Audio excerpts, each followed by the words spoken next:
ஓடி வந்து எனது மகளுக்கு அந்த நற்செய்தியை சொல்லி அபூபக்கர் சித்தீக் ரலியல்லாஹு அன்ஹு இடத்திலே சொல்வதற்காக வேண்டி ஓடி வந்தேன்.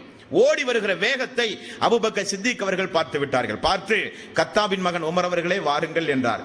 என்ன அபூபக்கரே, அல்லாஹ்வுடைய ரசூல் உங்களுடைய மகளை திருமணம் முடிப்பதாக எண்ணி இருந்தது எனக்கு தெரியும், ஆகவேதான் நான் திருமணம் முடிப்பது விஷயம் குறித்து அபிப்பிராயம் சொல்லவில்லை என்றார். பெரிய ஒரு ஆச்சரியம். தவறாக நினைத்த ஒரு மாமனிதர் இந்த அபூபக்கர் சித்திக் ரலியல்லாஹு அன்ஹு அவர்கள் இந்த அளவுக்கு எல்லா நிலைகளிலும் ஒரு முதிர்ந்தவராக இருக்கிறாரே என்ற ஒரு ஆச்சரியத்தோடு உஸ்மான் ரலியல்லாஹு அன்ஹு இடத்திலே ஓடினார். உஸ்மான் ரலியல்லாஹு அன்ஹு அவர்கள் சொன்னார்கள், தோழரே உமர் அவர்களே, ருக்கையா மரணித்தவுடன் ரசூலுல்லாஹி ஸல்லல்லாஹு அலைஹி வஸல்லம் என்னுடைய நிலைமையை பார்த்து அல்லாஹ்வுடைய ரசூல் என்னை கூப்பிட்டு எனக்கு இன்னொரு மகள் உண்டு உம்மு குல்தூம், அவரை நீங்கள் திருமணம் முடியுங்கள், இந்த உமருடைய மகள் ஹப்சாவை நான் முடிக்கிறேன் என்று அல்லாஹ்வுடைய ரசூல் முன்னதாகவே எங்கிட்டையும் சொன்னார்கள் என்று சொன்னார்கள்.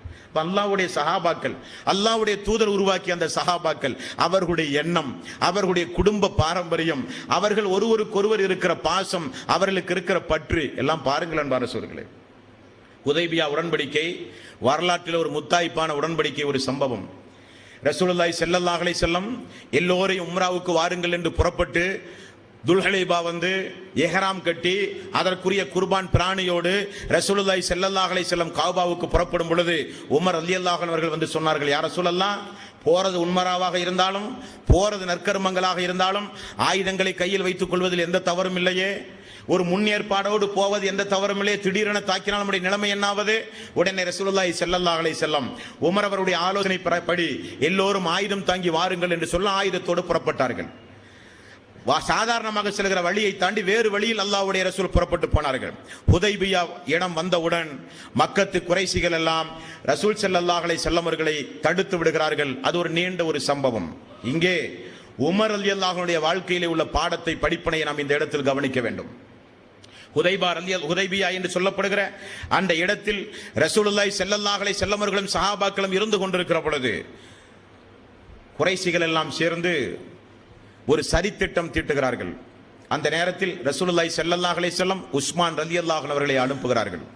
நீங்கள் போய் மக்காவிலே போய் குறைஷிகளிடத்திலே போய் நாம் இப்படி வந்திருக்கிறோம், உம்ரா மட்டும்தான் செய்வோம், நமக்கு மத்தியிலே போர் கிடையாது, தாக்குதல் கிடையாது, புனிதத்தன்மையை நாடி வந்திருக்கிறோம், நீங்கள் அனுமதி கொடுக்க வேண்டும் என்று பிரதிநிதியாக ரசூலுல்லாஹி ஸல்லல்லாஹு அலைஹி வஸல்லம் அனுப்புகிறார். போற வழியில் உஸ்மான் ரலியல்லாஹு அன்ஹு அவர்களை பிடிக்கிறார்கள், மரியாதை கொடுக்கிறார்கள். உஸ்மானே, நீங்கள் வேண்டுமானால் உம்ரா செய்யுங்கள், அவர்கள் வர நாங்கள் அனுமதிக்க மாட்டோம் என்றார். உஸ்மான் ரலியல்லாஹு அன்ஹு அவர்கள் தெளிவாக சொன்னார்கள், அல்லாஹ்வுடைய ரசூலோடு நாங்கள் உம்ரா செய்ய வந்திருக்கிறோம், அனுமதித்தால் அவருக்கு அனுமதி இருந்தால் தான் நான் அந்த அனுமதியை செய்வேன், அவருக்கு அனுமதி இல்லை என்றால் எனக்கும் அந்த அனுமதி வேண்டாம். அது குறைஷிகளுக்கு கோபம் வந்தது. 3 நாள் மக்காவிலே வைத்து விட்டார்கள். ரசூலுல்லாஹி ஸல்லல்லாஹு அலைஹி வஸல்லம் அவர்கள் ஒரு நாள் பார்க்கிறார், 2 நாள் பார்க்கிறார், 3வது நாள் அல்லாஹ்வுடைய ரசூலுக்கு உமர் ரலியல்லாஹு அன்ஹு வந்து சொன்னார்கள், யா ரசூலல்லாஹ், நாளுக்கு நாள் கடந்து கொண்டு போகிறது, ஹுதைபியாவுக்கு மக்காவுக்கும் வெகு தொலைவு அல்ல, உஸ்மான் ரலியல்லாஹு அன்ஹு அவர்கள் அவரை கொன்றிருக்கலாம் என்கிற ஒரு வதந்தி பரவ ஆரம்பிக்கிறது. உடனே ரசூலுல்லாஹி ஸல்லல்லாஹு அலைஹி வஸல்லம் உஸ்மான் கொல்லப்பட்டிருந்தால் பழிக்கு பழி உங்களில் வாங்குவதற்கு யார் தயார் என்கிறார்கள். எல்லோரும் பழிக்கு பழி வாங்க, போர் செய்ய எல்லோரும் தயாராகிறார்கள். தயாரான செய்தி குறைஷிகள் கேள்விப்பட்டவுடன் உஸ்மான் ரலியல்லாஹு அன்ஹு அவர்களை விடுதலை செய்து விடுகிறார்கள். உடனே ஒரு பிரதிநிதியையும் அனுப்புகிறார்கள், நமக்கு மத்தியிலே ஒரு உடன்படிக்கை செய்வோம் என்று. அந்த உடன்படிக்கையை எழுத வருகிற பிரதிநிதி அவர் தரப்பில் யார் என்றால் சுஹைல் இப்னு அம்ர் என்கிற ஒரு நபர். இந்த சுஹைல் இப்னு அம்ர் வந்து அமர்ந்து போடுகிற உடன்படிக்கை வாசகத்தை பார்த்தால் யார் படித்தாலும் உடனடியாக கோபப்படுகிற வாசகம். அந்த வாசகத்துடைய முதல் வாசகம், 10 ஆண்டு காலம் நமக்கு மத்தியிலே போர் கிடையாது, அது பிரச்சனை இல்லை. 2வது, நீங்கள் இந்த ஆண்டு இப்பொழுது வந்திருக்கிறீர்கள், இப்பொழுது உங்களுக்கு உம்ரா செய்ய அனுமதி கிடையாது. அடுத்த ஆண்டு நீங்கள் உம்ராவுக்கு வர வேண்டுமானால் 3 நாள் தான் நீங்கள் தங்க வேண்டும் மக்காவில். வருகிற பொழுது நீங்கள் ஆயுதம் தாங்கி வரக்கூடாது, உங்களை பாதுகாத்துக் கொள்ள வாள் வைத்திருக்கலாம், அதையும் யாரை கொண்டு நீங்கள் தாக்கக்கூடாது. 3வது, இதுதான் எல்லா சஹாபாக்களையும் ஆத்திரத்திற்கு உள்ளாக்கியது. 3வது, குறைசி குலத்தை சார்ந்த எங்களில் யாராவது உங்களுடைய மார்க்கத்தை பின்பற்றி மதீனாவுக்கு வந்தால் நீங்கள் மதீனாவில் வைக்கக்கூடாது, உடனே நீங்கள் மக்காவுக்கு திருப்பி அனுப்ப வேண்டும். அடுத்தது அவர்கள் சொன்னார்கள், மதீனாவிலிருந்து யாராவது மக்காவுக்கு வந்தால் நாங்கள் பிடித்து வைப்போம், திரும்ப அனுப்ப மாட்டோம். யாராவது ஏற்றுக்கொள்வார்களா இதை? மக்காவிலே இருந்து யாராவது மதீனாவுக்கு போனால் திரும்ப அனுப்ப வேண்டுமா? மதீனாவிலே இருந்து யாராவது வியாபாரம் நிமித்தமாகவோ ஏதாவது ஒரு காரியத்திற்கு மக்காவுக்கு போனால் பிடித்து வைப்பார்களா, விட மாட்டார்களாம். ரசூலுல்லாஹி ஸல்லல்லாஹு அலைஹி வஸல்லம் எல்லாவற்றையும் பார்த்தார்கள். பார்த்துவிட்டு அந்த ஒப்பந்தத்தை முழுக்க முழுக்க எழுதுங்கள் என்று ரசூலுல்லாஹி ஸல்லல்லாஹு அலைஹி வஸல்லம் அவர்கள் சொன்னார்கள்.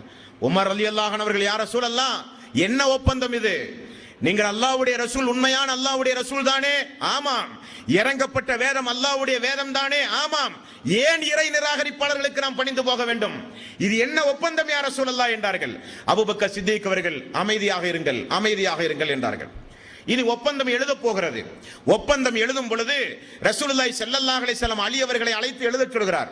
எழுதும் பொழுது பிஸ்மில்லாஹிர் ரஹ்மானிர் ரஹீம், பிஸ்மில்லாஹிர் ரஹ்மானிர் ரஹீம். உடனே சுகைல் சொல்கிறார், அது என்ன ரஹ்மான் ரஹீம், அதெல்லாம் எங்களுக்கு உடன்பாடு கிடையாது. பிஸ்மிக்க அல்லாஹும்ம, அல்லாஹ்வின் திருப்பெயரால் என்று எழுதுங்கள் என்கிறார்கள். எல்லோருக்கும் கோபம் மீண்டும் அதிகமானது. சரி, பிஸ்மிக்க அல்லாஹும்ம எழுதுங்கள் அலியே. இரண்டாவது, அல்லாஹ்வுடைய தூதர் முஹம்மது நபி ஸல்லல்லாஹு அலைஹி வஸல்லம் அவர்கள் எழுதுகிறேன். இரண்டாவது வாசகம். சுகைல் சொன்னார், உங்களை தூதராக ஏற்றுக்கொண்டால் தான் பிரச்சனை இல்லையே, அப்துல்லாவின் மகன் முஹம்மது என்று எழுதுங்கள். ரசூலுல்லாஹி ஸல்லல்லாஹு அலைஹி வஸல்லம் அதை எழுதுங்கள் என்றார். அப்படி அந்த உடன்படிக்கை இன்னும் எழுதவில்லை. எழுதுகிற நேரத்தில் அல்லாஹ்வுடைய ரசூல் ஒரு ஜமாத்தோடு ஹுதைபியா என்கிற இடம் வரை வந்து விட்டார், மக்காவுக்கு அருகில் என்கிற செய்தி மக்காவில் ஒரு நபித்தோழருக்கு தெரிகிறது. அவருடைய பெயர் அபூ ஜந்தல். இந்த அபூ ஜந்தல் யார் என்றால், எழுத வந்திருக்கிற பிரதிநிதியாக வந்திருக்கிற சுகைலுடைய சொந்த மகன். கையில் விலங்கோடு ரசூலுல்லாஹி ஸல்லல்லாஹு அலைஹி வஸல்லம் அவர்கள் ஹுதைபியா வந்திருக்கிறார் தெரிந்தவுடன், தந்தை பிரதிநிதியாக ஹுதைபியாவுக்கு வந்தது தெரிந்தவுடன் வீட்டிலிருந்து தப்பித்து ஓடி வந்து ரசூலுல்லாஹி ஸல்லல்லாஹு அலைஹி வஸல்லம் சபையிலே விழுகிறார். யா ரசூலல்லாஹ், நான் அபூ ஜந்தல், இஸ்லாத்தை ஏற்றவன். இந்த பாவிகள் என்னை அடைத்து வைத்து கொடுமை செய்கிறார்கள் யா ரசூலல்லாஹ் என்றார்கள். சுகைல் சொன்னான், ஒப்பந்தத்தினுடைய விதி கடுமையாக பின்பற்றப்பட வேண்டும். இந்த அபூ ஜந்தலை நீங்கள் மக்காவுக்கு திரும்ப அனுப்ப வேண்டும். அதுதானே ஒப்பந்தம், அதுதானே ஒப்பந்தம். அல்லாஹ்வுடைய ரசூல் சொன்னார்கள், சுகையிலே ஒப்பந்தம் கையெழுத்தாகவே இல்லையே, இந்த சகோதரனை எங்களோடு தாருங்களேன், எங்களோடு தாருங்களேன். இந்த சகோதரனை ஏன் வைத்து இப்படி சித்திரவதை செய்கிறீர்கள்? முடியாது, தர முடியாது. பேசியது தான் என்று சொல்லி கதற கதற அபூ ஜந்தல் கதற கதற அழைத்து செல்லப்படுகிறார் மக்காவுக்கு. உமர் ரலியல்லாஹு அன்ஹு அவர்கள் எப்படி சமாதானமானார் என்றால், அபூபக்கர் சித்திக்குடைய ஒரே வார்த்தை. அபூபக்கர் அவர்கள் சொன்னார்கள், உமர் அவர்களே, அல்லாஹ்வுடைய ரசூல் வஹீயின் அடிப்படையில் அந்த ஒப்பந்தத்தை எழுதியிருக்கிறார், எல்லாம் நன்மையாக முடியும் என்றார். ஒரு காலத்தில் 10 வருடம் அந்த ஒப்பந்தம் நீடித்தது. ஒப்பந்தத்துடைய விதிமுறை, அப்படி பிடிக்கப்படுகிற நபர்களுக்கு எந்த தீங்கும் விளைவிக்க கூடாது. சஹாபாக்கள் நடந்து பிரச்சாரம் செய்து அல்லாஹ்வுடைய ரசூல் மதீனாவில் பிடிக்கப்பட்ட மக்காவில் கடுமையான பிரச்சாரம் செய்து எல்லோரும் இஸ்லாத்தை தழுவ ஆரம்பித்தார்கள். ஓடி வந்து அவர்களையும் கொண்டு வந்து மதீனாவிலே ஒப்படைத்து ஒப்பந்தத்தை ரத்து செய்தார்கள். உமர் ரலியல்லாஹு அன்ஹு அவர்கள் சொன்னார்கள், அல்லாஹ்வே மிகப்பெரியவன், அல்லாஹ்வுடைய ரசூல் உண்மையான அல்லாஹ்வுடைய ரசூல் தான். நான் அந்த நேரத்தில் ஆவேசப்பட்டேன், உண்மைதான் என்று ஹுதைபியா உடன்படிக்கை சம்பவம். இப்படி உமர் ரலியல்லாஹுடைய வாழ்க்கையை தொட்டு வரக்கூடிய ஒவ்வொரு வகைகளிலும் ஒவ்வொரு நிலைகளிலும் நிறைய பாடங்கள் உண்டு. அன்பார்ந்த சகோதரர்களே, இன்ஷா அல்லாஹ் நாளைய தினம் இந்த உமர் அவருடைய ஆட்சி காலம் உண்மையிலேயே ஒரு பொற்காலம். உலக வரலாற்று ஆசிரியர்கள் எல்லாம் அல்லாஹ்வுடைய ரசூலுக்கு பிறகு ஒரு ஆட்சியை பார்த்து, ஆட்சியினுடைய நடைமுறையை பார்த்து, ஆட்சி அதிகாரத்தை பார்த்து, நீதத்தை பார்த்து, மனித உரிமை பேணலை பார்த்து ஆச்சரியப்பட்ட சம்பவங்களை இன்ஷா அல்லாஹ் நாளைய தினம் பார்ப்போம். வாஹிரு தவானா அனில் ஹம்துலில்லாஹி ரப்பில் ஆலமீன். அஸ்ஸலாமு அலைக்கும் வரஹ்மத்துல்லாஹி வபரகாத்துஹு.